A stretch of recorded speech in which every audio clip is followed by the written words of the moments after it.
So I've been putting off making this video for about 2 days now, and I've just got to do it.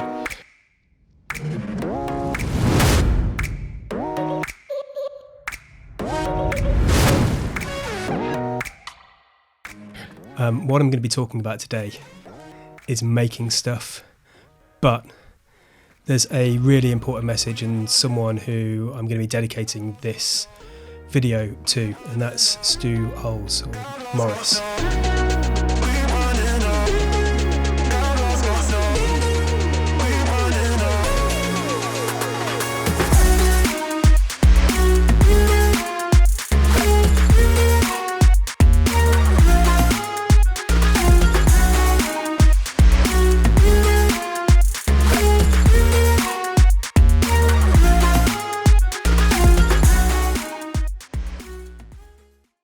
Now, unfortunately, a couple of weeks ago, Stu sadly passed away in Thailand. He was only 40 years old, a sudden tragic death, and leaves behind an amazing family, 2 young girls, and some incredible friends all over the world as well. Now, I'm not going to do a big tribute or eulogy to Stu. There's other people that can write that and have written that and have talked about him so fondly over the last couple of days and done that so well. And it doesn't feel right for me to do that, but there's a particular aspect of Stu's life that I do want to talk about. And it's his incredible passion and purpose around making stuff. He was an artist, a designer, a teacher. He used to teach design technology in secondary schools in the UK to start with, but then moved over to Thailand to do the same thing. And he was an amazing creator, an amazing artist, amazing designer, but he was able to inspire hundreds, if not thousands, of people with his principles and purpose around making stuff, about being creative, pushing yourself as a creative, as a designer, way beyond what you think is possible. And so that's what I want to be talking about today. I want to be talking about making things.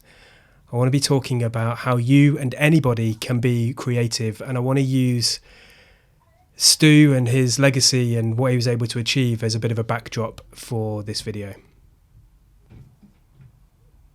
So Stu really did have an incredible ability to make things.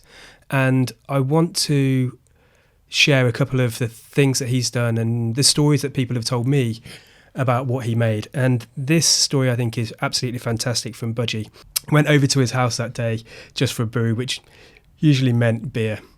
And he decided that he wanted to make a cider press. It was amazing to watch him draw it out and make it just like that.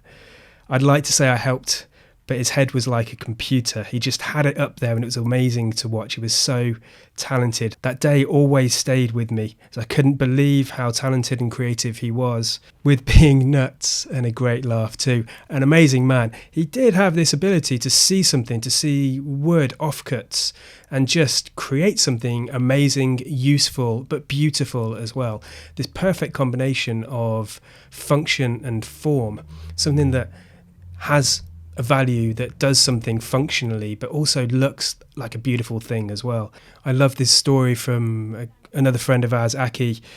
Stu made this plaque for Billy. Now Billy sadly passed away just a couple of months old from mitochondrial disease. Now Stu made that on that really sad time for Aki. But it kind of represents what he was like. He was a monster in the rugby pitch, but he would do these amazing acts of kindness for people as well because he was so caring and thoughtful. And there's always this joke about Stu that he would never buy presents for people, he'd make them. But that's a really important thing to be able to do, and one of the things that I want to talk about a lot more during this video as well.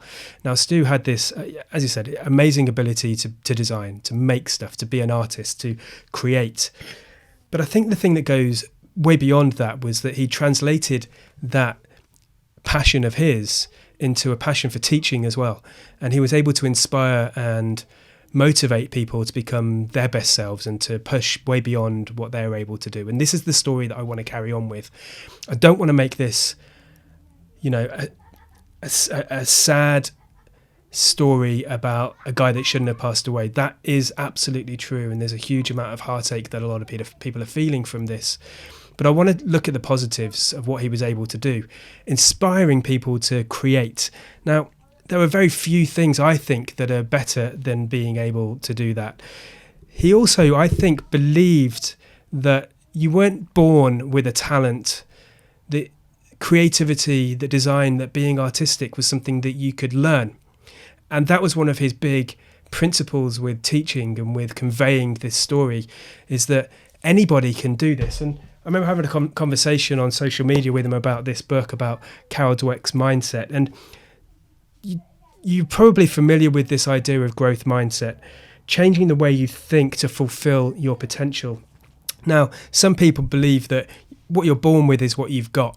But the other approach, the other way of thinking about this is that you can always learn. You can develop yourself. You can become creative. You can become whatever you want to become if you really focus on it. If you really drive to be the best that you can with that. Now, growth mindset is all about pushing yourself, about learning, about never being content with being fixed with what you've got, always being of that opinion and that mindset that you can do anything that you want. And this is absolutely what he believed in. Now, when it comes to being creative, I genuinely believe that anybody can be creative, and it does take hard work, grit, determination, focus, energy, resourcefulness, resilience, practice. And this is one of the most important things. Just because you find something hard doesn't mean you can't do it. The learning curve is often very, very steep, but when you push on and you continue to practice, that's when magic can really happen. I genuinely believe that anybody can be creative. You've got to really think about what it is that you want to be creative in. Now, with Stu, this is a classic of someone that had found his ikigai, and I've talked about ikigai previously, and I'll do a link to that video. The ikigai is the thing that you're really good at, the thing that you love doing, the thing that makes you money, and the thing that the world needs. And right at the center of that is both purpose, passion, it's vocation, it's love, and right in the middle of the things that you should be focusing on. And he found that. And when I looked on social media through his accounts and following what he had done over the last few years, he has absolutely found his purpose. He loves design, creativity, but he loves even more pushing people on to become their best self. And it's a real sadness that we have now that he's not going to be able to help all of these other people that would so benefit his experience, his drive and his ambition for others. And so the reason for me wanting to make this video is to carry on, hopefully in a little tiny way, carry on that legacy that he had created in inspiring people to become their best selves, to be creative, to be designers, to do whatever it is that you want to do. Now, there's a really important moment in time that we're going through right now as well. With COVID and the health crisis that we're hopefully coming out the back of, we're just about to go, of course, into a social and economic crisis. And these social and economic crises will mean that there will be tens of thousands, millions of people across the world that will become unemployed because of the change in the circumstances around technology-driven innovation, around their jobs no longer being needed, and because money is tight and people are being made redundant all the time. Now, what COVID has done is it's accelerated the changes that were inevitable anyway. It's accelerated this transformation that we're going through. It's accelerated the rate of change and the pace of the change over the last few years, over the last year particularly. And what that means is that people need to reskill. They need to change what they're doing. We cannot rely on doing what we were doing a year ago, because there's a good chance that many jobs are going to be disappearing. And I truly believe, and this is the biggest message that I want to take away, that the way out of those future crises, the way out of poverty, the way out of unemployment, the way out of the social crisis that we're going to be facing is through making. Now that sounds completely ridiculous, but if we make things, then we're connecting to people. If we make things, we're able to make our futures. If you get into the mindset of the maker, the mindset of someone that can see something, can see a problem, turn their hand to something and create a solution to that problem, then you can start to solve other problems, not problems with making a table or putting a clock together. I'm talking about solving bigger problems around your future. It may be that you can design your own career. It may be that you can design some technology, some software, something. Maybe you can design learning for other people. You can design YouTube videos. All of that stuff is about learning how to make stuff. Now, when you get into that mindset of the maker, you can make anything. Now, I have been doing a lot of making over the many, many years, but in lockdown, I've done even more. I built this office, and this office I built during lockdown, partly inspired, if I'm honest, from Stu, because he was able to look at something and build it. And I was like, man, I wish I could do that. Do you know what? Maybe I'll just try. I went onto YouTube, I searched and I researched and I found so much great stuff out there because all of this stuff exists. If you want to make stuff, you can find it online. And I built this office, a shed, a summer house and an office all combined, all out of wood with these fair hands. And I was so happy to have done that. I built this desk that I work at every single day. I built these racks. I built this snake enclosure. I built our TV cabinet, our dining room table. Now, it's not that I can't afford this stuff. Sure, when I started making things, money was tight. But what it does now is it gives me a sense of joy. I'm proud to have people sat around my dining table that I built out of reclaimed wood from a couple of doors down that was in a skip.